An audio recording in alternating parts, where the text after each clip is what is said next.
குழந்தைகள் விரும்பி சாப்பிடுகிறார்கள் என்பதற்காக எதையும் வாங்கி தரும் பெற்றோர்களா நீங்கள்? அப்படியென்றால் இது உங்களுக்கான எச்சரிக்கை.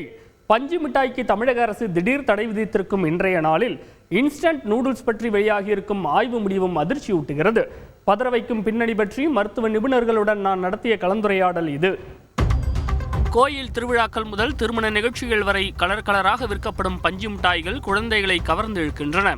சாலைகளிலும் சுற்றுலா தலங்களிலும் பெரும்பாலும் வட இந்திய இளைஞர்களால் பிளாஸ்டிக் கவர்களில் அடைத்து விற்பனை செய்யப்படும் இந்த பஞ்சு மிட்டாய்களில் தயாரிப்பு தேதியோ உணவு பாதுகாப்பு தரச்சான்றோ இருக்காது. விலையும் மலிவு என்பதால் குழந்தைகளுக்கு வாங்கித் தரும் பெற்றோரும் அதை பற்றி சிந்திப்பதில்லை. கடந்த மாதம் புதுச்சேரியில் வடமாநில இளைஞர்கள் விற்பனை செய்த பஞ்சு மிட்டாயில் புற்றுநோயை ஏற்படுத்தும் நிறமி கண்டுபிடிக்கப்பட்டது அதிர்ச்சியை ஏற்படுத்தியது. இதன் தொடர்ச்சியாக தமிழகத்திலும் சென்னை, சேலம் உள்ளிட்ட இடங்களில் விற்பனை செய்யப்பட்ட பஞ்சு மிட்டாய் மாதிரிகளை உணவு பாதுகாப்புத்துறை அதிகாரிகள் ஆய்வுக்கு அனுப்பி வைத்தனர். இந்த ஆய்வு முடிவில் புற்றுநோயை உண்டாக்கவல்ல ரோடமைன் பி என்ற செயற்கை நிறமூட்டி கலக்கப்பட்டிருந்தது கண்டறியப்பட்டது. இதையடுத்து தமிழகத்தில் பஞ்சு மிட்டாய் விற்பனைக்கு தமிழக அரசு இன்று முதல் அதிரடியாக தடை விதித்துள்ளது. சென்னையைச் சேர்ந்த புற்றுநோய் சிகிச்சை நிபுணர் கேசவராஜனிடம் பேசினோம். பஞ்சு மிட்டாயில ரோடமைன் பி நிறமி கலந்திருப்பதை உறுதி செஞ்சிருக்கிறாங்க. இது குழந்தைகளிடத்துல எந்த மாதிரியான பாதிப்பை ஏற்படுத்தும்? ரோடமைன் மட்டும் இல்ல, இந்த மாதிரி பல கெமிக்கல்ஸ் இண்டஸ்ட்ரியல்ல யூஸ் பண்ண வேண்டிய கெமிக்கல்ஸ சில பேர் நம்ம ஃபுட் ஏஜென்ட்ஸ்ல கலரிங் ஏஜென்ட்டா யூஸ் பண்ணி அட்ராக்ஷனுக்கு யூஸ் பண்றாங்க. இது குழந்தைங்களுக்குன்னு இல்ல, எல்லாருக்குமே ஒரு கெடுதியானது. இது ஒரு கேன்சர் காசிங் ஏஜென்ட்னு சொல்லியிருக்காங்க. இது இல்லாம லிவர் ப்ராப்ளம்ஸ் வர்றது, மென்டல் ப்ராப்ளம்ஸ் வர்றது, இது எல்லாத்துக்குமே ஒரு காரணமான ஒரு ஏஜென்ட்னு சொல்லி நம்ம நாட்டுல பல வருடங்கள் முன்னாடியே அறிவிச்சிருக்காங்க. இதுல மோஸ்ட் இம்பார்ட்டன்ட் நம்ம தான் புரிஞ்சுக்கணும், ஒரு சாப்பாடுக்குன்னு ஒரு தயாரிக்கிற ஒரு இதுல ஒரு இண்டஸ்ட்ரியல் இதை யூஸ் பண்ணக்கூடாது. அந்த ஒரு வியாபார ஒரு இதுல நம்ம கொஞ்சம் கிளியரா இருக்கணும்.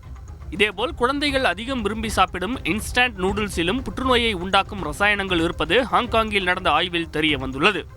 அங்கு விற்பனை செய்யப்பட்டு வரும் 19 வகையான இன்ஸ்டன்ட் நூடுல்ஸ்களில் நுகர்வோர் பாதுகாப்புத்துறையினர் நடத்திய ஆய்வில் அவற்றில் 90% அதாவது 17 வகை நூடுல்ஸ்களில் புற்றுநோயை உண்டாக்கும் 3-MCPD மற்றும் கிளைசிடால் ரசாயனங்கள் இருப்பது கண்டுபிடிக்கப்பட்டுள்ளது. உலக சுகாதார நிறுவனம் பரிந்துரைத்த அளவை தாண்டி சோடியமும் கெட்ட கொழுப்பும் இந்த நூடுல்ஸ்களில் அதிகம் இருப்பதாகவும் எச்சரிக்கை விடுக்கப்பட்டுள்ளது. நூடுல்ஸ் சமைக்கும் போது முதல்ல கொதிக்கிற தண்ணியை ஊத்திட்டு மறுபடியும் ஃப்ரெஷ்ஷா தண்ணி ஊத்தி குக் பண்ணி சாப்பிடும் போது அந்த பாதிப்பிலிருந்து கொஞ்சம் தப்பிக்கலாம்னு சொல்லப்படுது. இது உண்மையா? அது அந்த மேனுஃபேக்சரரோட பேஸ் பண்ணி தான் இருக்கும்னு நான் நம்புறேன். எதுவுமே ஒரு லாங் டேர்மா ப்ரிசர்வ் பண்ணணுங்கும் போது அதுல உப்புச்சத்து அதிகமா இருக்கும். நீங்க இப்ப அப்பளம், ஊறுகாய் எதை எடுத்தீங்கனாலும் அதுல சோடியம் கண்டென்ட் கண்டிப்பா கூட இருக்கும்.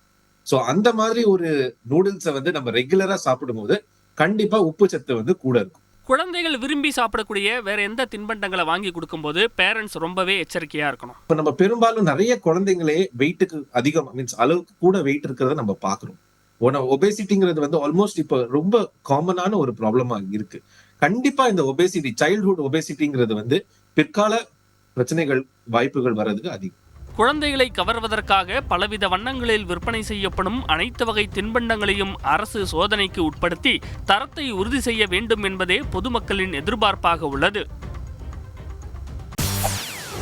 செய்திகளை உடனுக்குடன் தெரிந்து கொள்ள உடனே சப்ஸ்கிரைப் பண்ணுங்க.